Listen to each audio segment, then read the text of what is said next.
Bienvenue sur Popcorn Recap. Imaginez une histoire où l'amour flirte avec le danger, où chaque décision peut faire basculer un destin. Un jeune homme de 19 ans, réservé et vulnérable, tombe sous le charme d'une femme aussi fascinante que troublante, sa propre professeure d'art. Ce qui commence comme une relation secrète et intense va rapidement devenir un piège fait de mensonges, de manipulations et de trahison. Aujourd'hui, je vous emmène au cœur de Amor Bandido, un récit où les sentiments se brisent contre les limites de la confiance, et où chaque instant peut transformer un doux rêve en véritable cauchemar. Restez bien jusqu'à la fin, car cette histoire n'a rien d'ordinaire.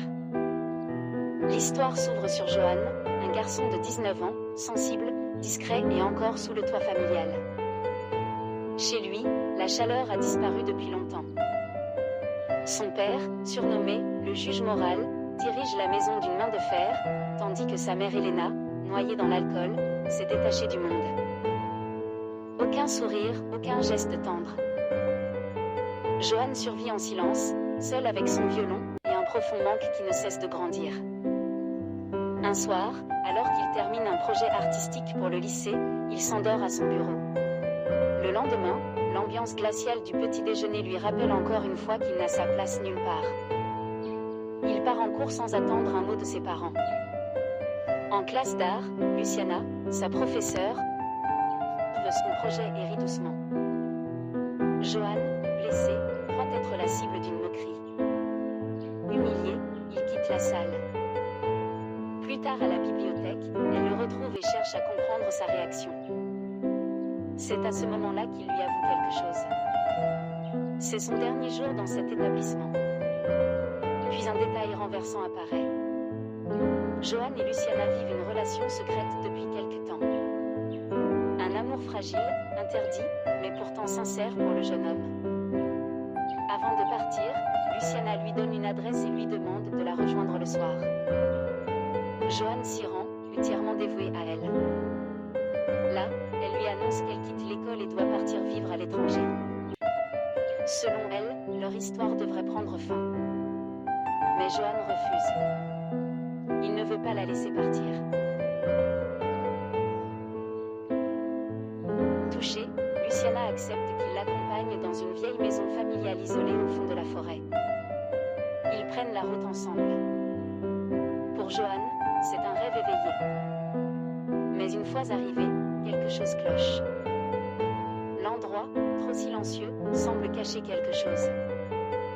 Les premiers jours, Luciana joue la femme idéale. Rire, tendresse, jeu près de la piscine. Mais l'illusion se fissure. Son regard change, plus sombre, plus nerveux. Un jour, Johan discute avec deux hommes du village. Luciana surgit, paniquée, et l'arrache à la conversation. Tu n'as pas le droit de parler à qui que ce soit. Jamais. À partir de là, Johan comprend qu'il est en danger. Une nuit, Luciana revient accompagnée d'un homme blessé. Elle prétend qu'il s'agit de son frère, Gustavo.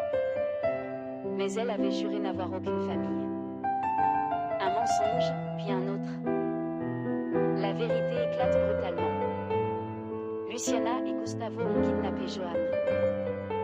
Leur but, réclamer une rançon à son père. Le jeune homme est attaché, frappé, humilié. Une vidéo est envoyée à sa mère, qui pour la première fois depuis des années s'effondre en larmes. Pendant que les enquêteurs tentent de retrouver sa trace, Johan lutte pour survivre. Mais le choc le plus violent arrive lorsqu'il surprend Luciana. Dans les bras de Gustavo. Ce n'est pas son frère. C'est son amant.